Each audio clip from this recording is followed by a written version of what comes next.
Hi everyone, it's Dr. Nicole and I'm here in Rochester at the Pickup USA gym to start our 3-week posture challenge.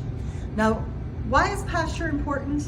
Because when you're upright, not only do you look and feel better, but you will get more oxygen to your body, you'll have better digestion, and you actually produce different neurotransmitters. So it can affect things like mood and thoughts.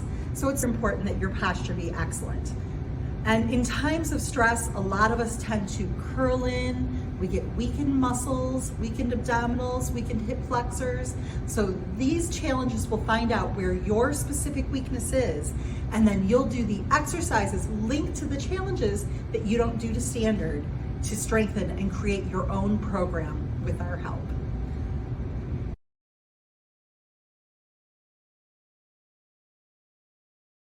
For this first test, Scarlett's going to be assisting me. We're going to check for thoracic flexibility. So Scarlett, I'm going to have you stand facing the wall with your feet about 6 inches from the baseboard. And then I want you to place your hands at the 11 and 1 o'clock position. Now, what I'd like you to do is perform a squat from this position. Very good. Scarlett was able to get her legs lower than parallel with the ground. But you've passed this test if you can get to parallel with the ground while still maintaining your hands on the wall. If you lose your balance, fall backwards, can't get to parallel, I want you to go to the first stretch on day 1 and the first strength exercise on day 2. So every other day you'll alternate those exercises. And again, if you can't get to parallel, look at these exercises, they need a little work. Test 2, this is for hamstring flexibility. If you need work on these tests, go to the second stretch and the second exercise. For this one, I'm going to have Scarlett turn to the side.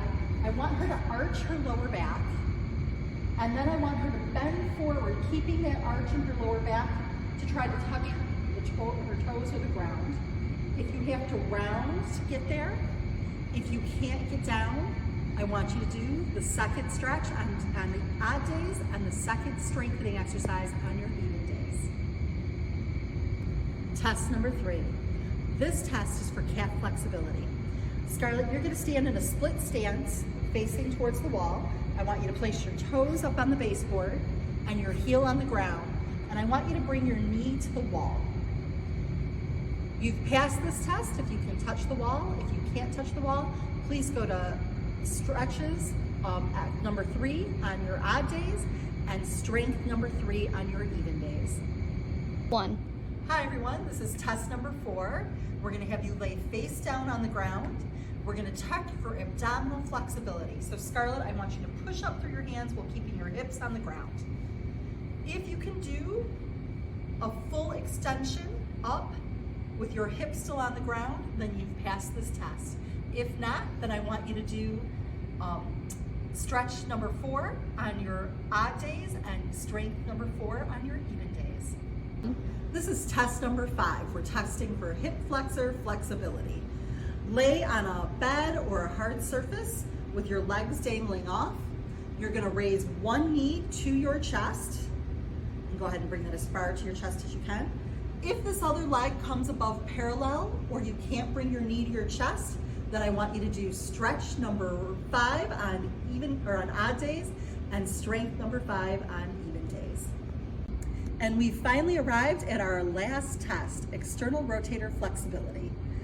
I've noticed that this one affects a lot of our practice members, and if this is one that you can't do to standard, I want you to go to the number 6 stretch on your odd days and number 6 strength on your even days for the next 3 weeks.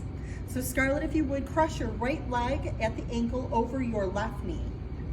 And then I want you to let your knee relax down and your shin or calf should be parallel to the ground. If your leg is up like this, if you have a hard time getting into this position, if it's sometimes hard to put your socks on, go ahead and do those number 6 exercises.